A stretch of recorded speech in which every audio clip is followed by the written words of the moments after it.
আসসালামু আলাইকুম সম্মানিত ভিউয়ার্স, আপনার বাসায় যদি একটি ছোট পানির ট্যাঙ্ক থাকে, আপনি চাচ্ছেন যে আরেকটি বড় পানির ট্যাঙ্ক লাগিয়ে নিতে।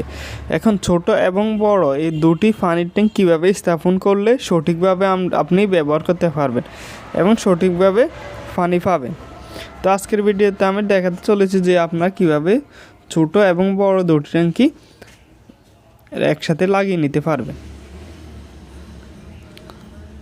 তো সর্বপ্রথম আমরা যে বড় ট্যাঙ্কটি আছে 1000 লিটার সেটি লাগিয়ে নিয়েছি এবং ছোট যে পানির ট্যাঙ্কটি আছে 500 লিটারের সেটি যাতে বড় ট্যাঙ্কের সাথে সমান হয় সেজন্য আমরা রাউন্ড করে গাঁথনি করে নিতেছি।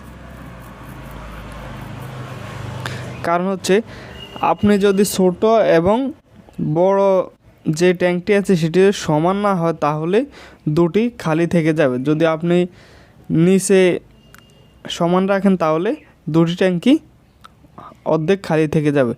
তো আপনাকে করতে হবে ছোট ট্যাঙ্কিটি উপর পর্যন্ত বড় ট্যাঙ্কির উপর পর্যন্ত সমান করতে হবে।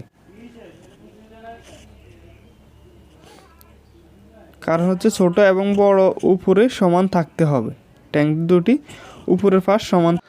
এক এক করে আমরা সিমেন্ট বালি দিয়ে গাঁথনিটি করে নিতেছি।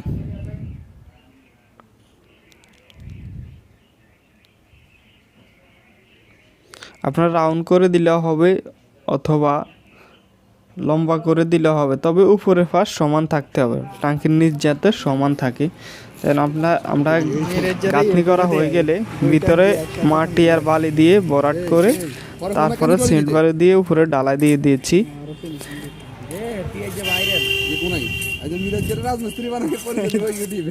এখন আমরা সিমেন্ট দিয়ে প্লাস্টার করে দিতেছি।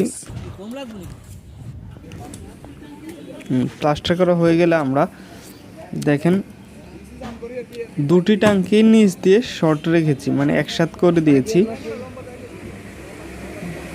বড়টা নিচে আর ছোট ট্যাঙ্কটি উপরে।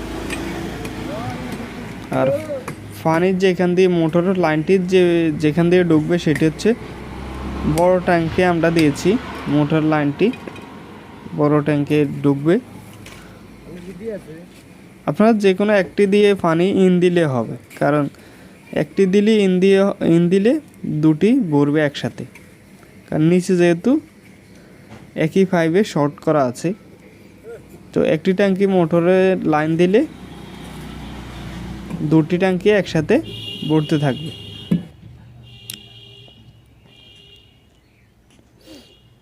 আমরা এখন মোটরটি চালু দিয়েছি।